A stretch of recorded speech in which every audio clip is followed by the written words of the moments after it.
Welcome back. We are joined today by Sayyid Mohammed Marandi, a professor at Tehran University and a former advisor to Iran's nuclear negotiation team.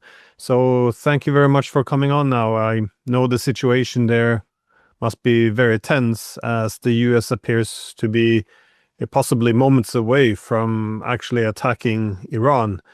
And I was hoping that you could clarify or explain how you see this situation because, well, to me, it seems that Trump wants to deliver a so-called bloody nose attack on Iran. That means a limited attack.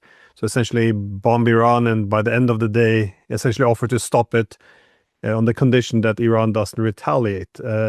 However, it also seems that it's very difficult for Iran not to retaliate. Otherwise, its deterrent means nothing, and the Americans will likely be back for some more bombing. Indeed, this is what your foreign minister indicated. He wrote on Twitter that Iran's armed forces are prepared with, quote, their fingers on the trigger, and they would respond to any aggression. And he put any in bold, which, again, maybe I'm reading too much into it, but for me was essentially a caution against any such ambitions or about so-called bloody nose attack. So, but this nonetheless means that Trump is more boxed in. He was beating his chest. He assembled this very powerful military force in the region. However, given that this would likely be a very big strategic mistake, if not a disaster in the making, that there could be some hope for reversal. Again, not sure if this would be the case, but I was wondering if you could share your thoughts around what you see happening now or what you expect. Do you see things in a similar light? We have conflicting messages coming from the United States, but the Iranian response has been clear. Any attack on Iran will be seen as an all-out war, and the Iranian response will be overwhelming.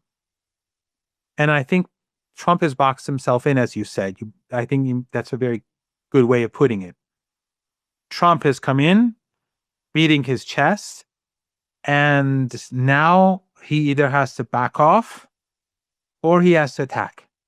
If he attacks, it is going to be, the retaliation is going to be massive. And it won't just be directed at American bases. It'll be directed at American interests across the region. And those Arab dictatorships, family dictatorships, or even Aliyev's dictatorship in Azerbaijan, all of them, they have been complicit. They've hosted U.S. bases, or they've assisted the Israelis in the 12-day war. All of them, therefore, will be punished. And oil and gas from the Persian Gulf region will be disrupted for a very, very long time. The Caucasus, the Persian Gulf, the Red Sea. And that would, of course, bring down the global economy. So war with Iran would be horrible for everyone, but it will bring down the U.S. economy. Now, some in the United States say we're energy independent. That's not really relevant because those companies, those corporations that produce oil and gas in the United States may make a lot of money as a result of the price of oil going through the roof or the price of gas going through the roof.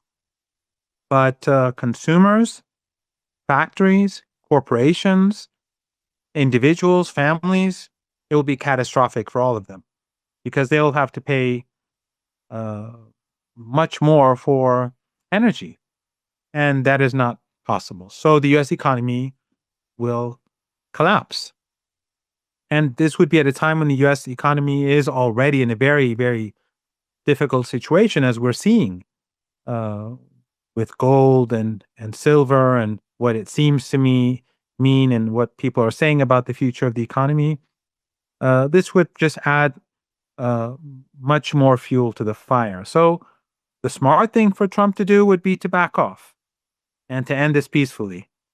Maybe like in the case of Yemen, he can capitulate but say he won, because that's what happened in the war with Yemen, as we recall. He initiated the war. He and his Secretary of War, as he likes to call himself, attacked and said, we're going to destroy the Houthis, as they call them, or Ansar Allah, to be more precise. And after a month, he declared victory and walked away, even though he was defeated and he gained nothing. So maybe Trump will just say, well, I got concessions from Iran and I won, which obviously would mean that he was defeated, but it would be the smart thing to do.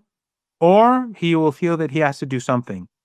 Even a small attack, Glenn, even a small symbolic attack is going to have a very harsh response. And the reason is clear. The Iranians are not going to allow the United States to create an environment where every 6 months they can stage an event in Iran, they can make some sort of accusation, they can cause some sort of armed insurrection in some place, in some territory, and then use that as an excuse to create another crisis. So the Iranians are saying, we end it here. Well, it's no secret, I guess, that the Israelis have been pushing hard for the United States to strike Iran again. On the other hand, it also seemed that Israel would like to stand on the sideline, to, in other words, not be the target of any retaliation of Iran. But how do you, again, you're not serving the Iranian government, you're an academic, but how do you expect the Iranian government to retaliate from what you know? Would they strike against some U.S. target, all U.S. target, Israel, other allied countries? Because I saw that, I think it was Saudi Arabia that announced it would not permit its airspace from being used. So it looks as if some countries are, well, seeing the severity in this and would like to sit this one out. Well, increasingly, countries like Saudi Arabia, Turkey, Qatar, they are worried about the Israeli regime. And I think that even the Turkish government deep down recognizes that what they did to Syria has now made them very vulnerable. But ultimately, Glenn, we have to look at something first and discuss something first before I can answer that question. Iran and the Israeli regime had a 12-day war. Although the Americans and the Israelis conspired, regional assets in the Persian Gulf and Turkey were used, the radar systems, the entire West was behind the Israeli regime. They supported them. They lost, despite the Blitzkrieg attack. We all know that. After a few days, the tide turned and the Israelis were seeking a ceasefire. It's something that is well known, except for in propaganda circles. But even Steve Bannon has pointed this out. But Iran's capabilities against the Israeli regime are much greater than the Israeli regime's capabilities against Iran. That 12-day war showed it. Iran's military capabilities are not focused on Israel. They're focused on the United States. Why? Because ever since the United States, in particular, ever since the United States invaded Afghanistan and Iraq during the unipolar moment and surrounded Iran, and ever since U.S. leaders, including Bush and Obama, Clinton, Hillary, started saying all options are on the table, and U.S. officials saying real men go to Tehran, Iran began to prepare itself for war with the United States. So most of the underground missile and drone bases in Iran are armed with short-range and middle-range drones and missiles that are directed at the Persian Gulf, that are directed at the Indian Ocean, the Gulf of Oman, and the other side of the Persian Gulf, the Arabian Peninsula. So that capacity, that capability, including the underwater capabilities that Iran has, those capabilities are much greater than Iran's capabilities that it can use against the Israeli regime. So if there's an attack, Iran can not only just shut down the Strait of Hormuz, it can destroy ships on both sides of the Strait of Hormuz. And it can destroy the energy assets. And then in addition to that, its allies in Iraq, they can shut down the oil trade, and they can deal with the United States in Iraq and in surrounding territories. The same is true with Yemen. Yemen today is much stronger than it was a few months ago. They've been preparing themselves. They'll shut down the Red Sea and any oil and gas exports to the Red Sea or the Indian Ocean. In Azerbaijan and Aliyev, who helped the Israelis during the 12-day war, their oil production and gas production can be shut down very easily. So Iran's real capabilities are focused on the Persian Gulf region, and they're massive. And the Persian Gulf region is extremely vulnerable. There's nothing that the Americans can do to protect their assets there. And all of the regimes in the Persian Gulf, these family dictatorships, they're complicit because they host U.S. bases. So a war would, without a doubt, lead to the collapse of a war between Iran and the United States, would lead to a collapse of the global economy.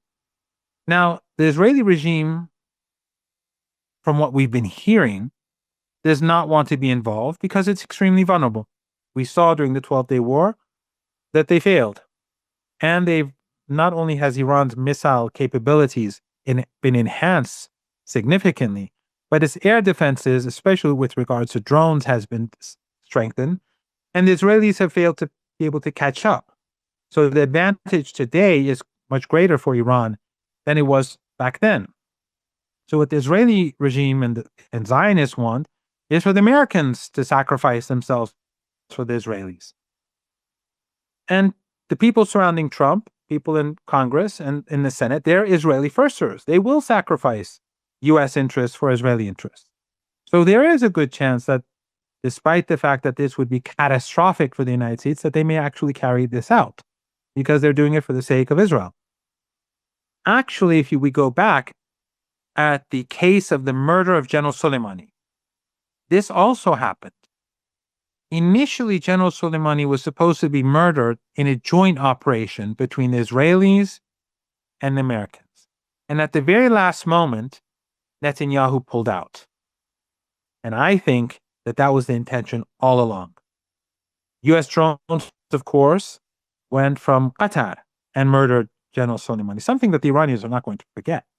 So Qatar, the Emirates, and others, Aliyev and Azerbaijan, if the U.S. attacks, they had better be very, they should have their bags packed.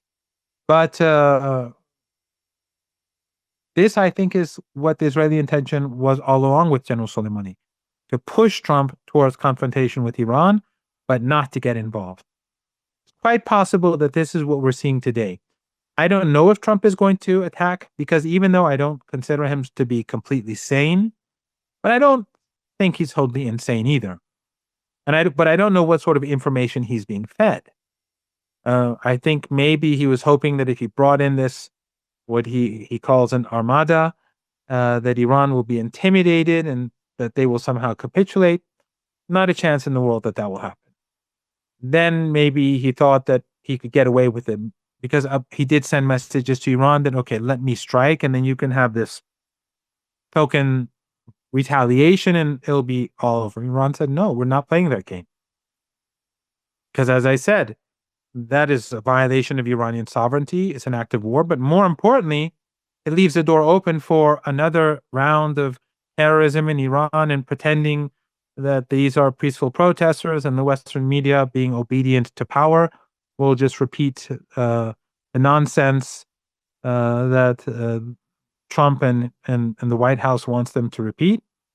And then we'll have a new round of airstrikes. That we cannot have normality that way. So the Iranians are saying it all stops here. You either back off and go away, or you start something, you pay the price. And I think that either way, the United States loses. But if it initiates a conflict, it loses much bigger. And I think that things will get very bad. And remember that Iranians know the United States very well. The United States does not comprehend Iran. It just doesn't. General Soleimani once said, "We are the nation of Imam Hussein." I don't think the United States even comprehends what that means.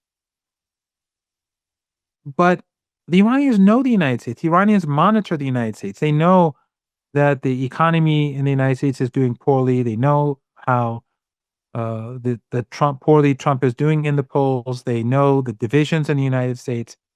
They know that there's a hardcore group called MAGA that will support Trump no matter what. If doesn't matter apparently about what Epstein has done and who's a friend, who was with Epstein, or who in the Epstein class was involved, they'll close their eyes.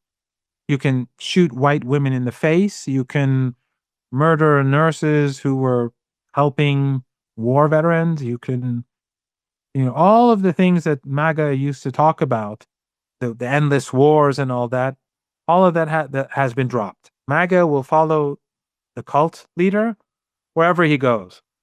But if the price of gasoline goes through the roof and factories are shut down, the first who will chase Trump with their guns, the same people who were saying, by the way, that the nurse murdered, he shouldn't have been carrying a gun, these same people will be seeking out Trump, and they may be carrying their guns with him.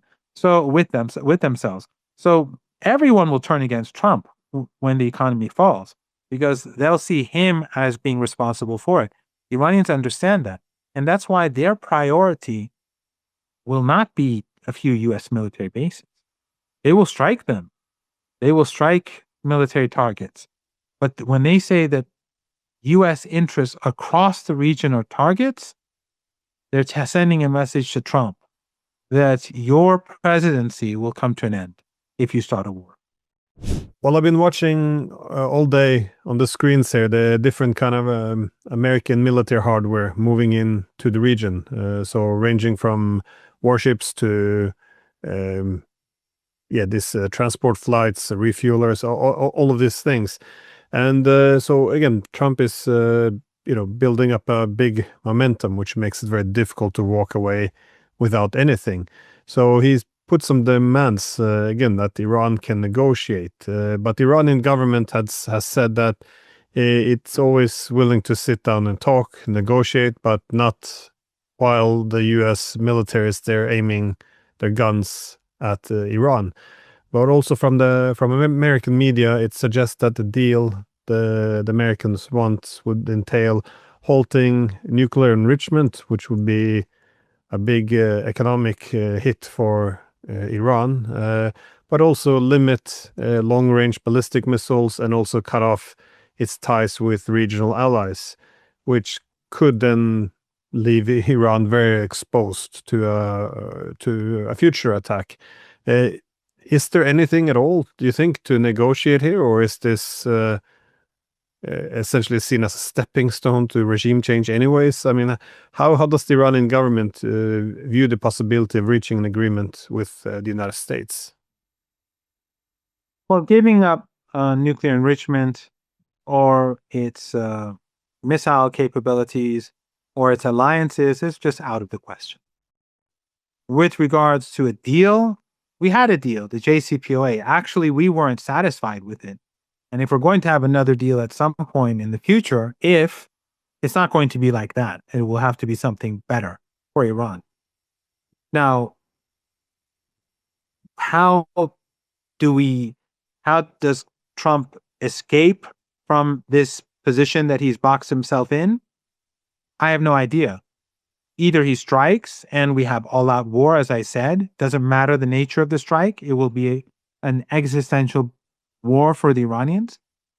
Or he declares victory like he did with Yemen and backs away. There could be a deal to discuss a deal about the nuclear program, but not a deal where the Iranians give up sovereignty or the right to enrich uranium.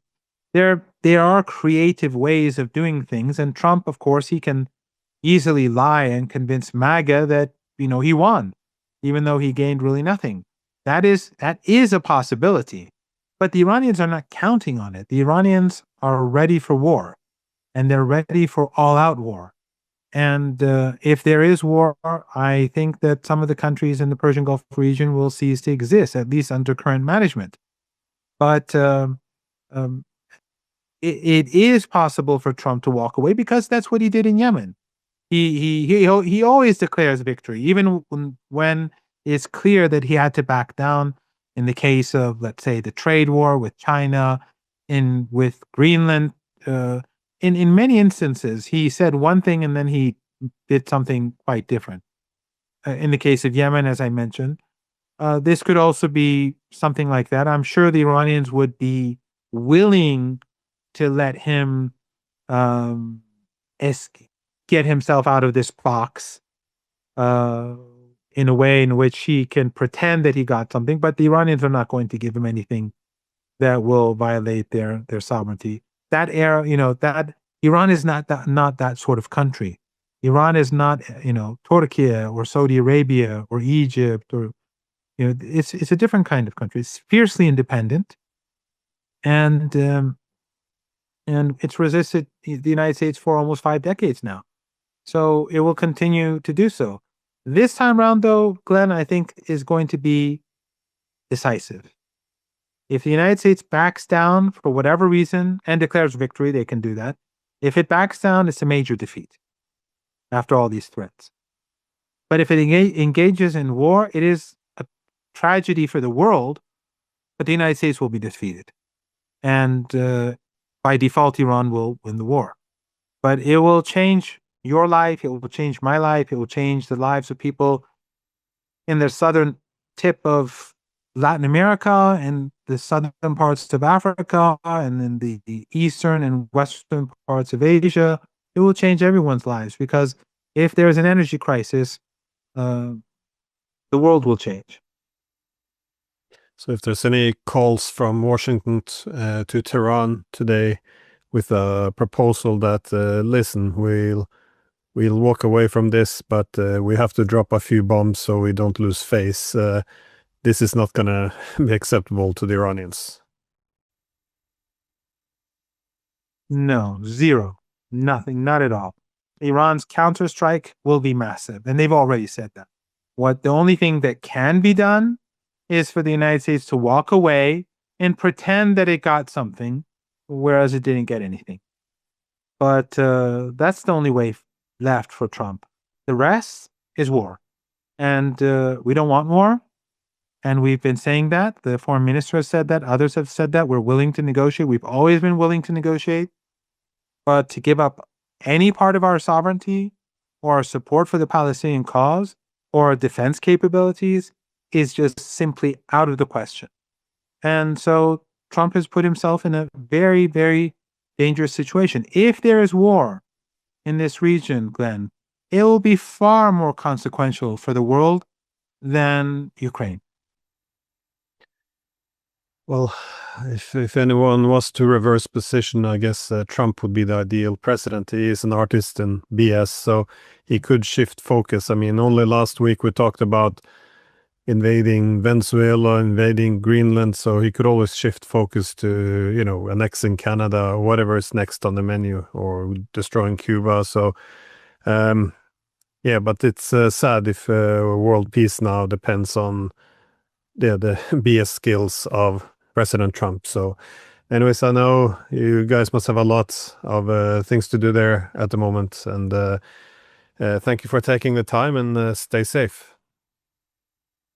It's always an honor, Glenn. Stay safe.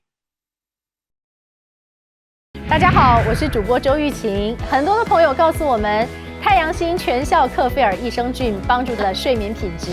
原版的太阳星全效克菲尔益生菌，它添加有超级食物羽衣甘蓝，健康再加分。而有睡眠困扰的朋友们，赶快选择蓝色包装这一款晚安加强版，绝对是更有感。每日克菲尔，时刻美好 ，Good Feel Good。请上快点购为健康下单，而且要记得输入推荐代码，有额外的折扣优惠。太阳星全效克菲尔益生菌基础版、晚安加强版，新包装改版，内容不变，抽取更方便。要吃就吃最好的。